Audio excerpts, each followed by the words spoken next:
Alloh taolo beruvchi, rizqlantiruvchi kim bo'lishimizga qaramasdan, shunga tavakkallik shu buyuk zotimizga, Allohga va turmushimizda narsagina kelmasa, har bir Alloh kelgan ayber Allohdan.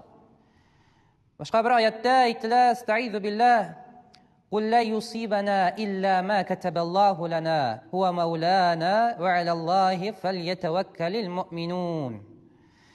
Aytdi, Payg'ambarimiz sallallohu alayhi vasallamga qarata aytdi: "Robbimiz Alloh ayt, ularga, mu'minlarga, kishilarga ayt, har bir ayber ustimizga kelgan ayber, ul Alloh taolo bizga yozilgan aybergina keladi.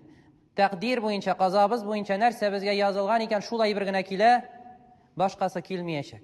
Va maulana, ul bizning yoqlovchimiz va idora etishimiz Robbimiz Alloh. Va alallohi falyatawakkalul mu'minun. Mu'minlar, musulmonlar Allohga tavakkal qilsinlar deb amr beradi Alloh taolo.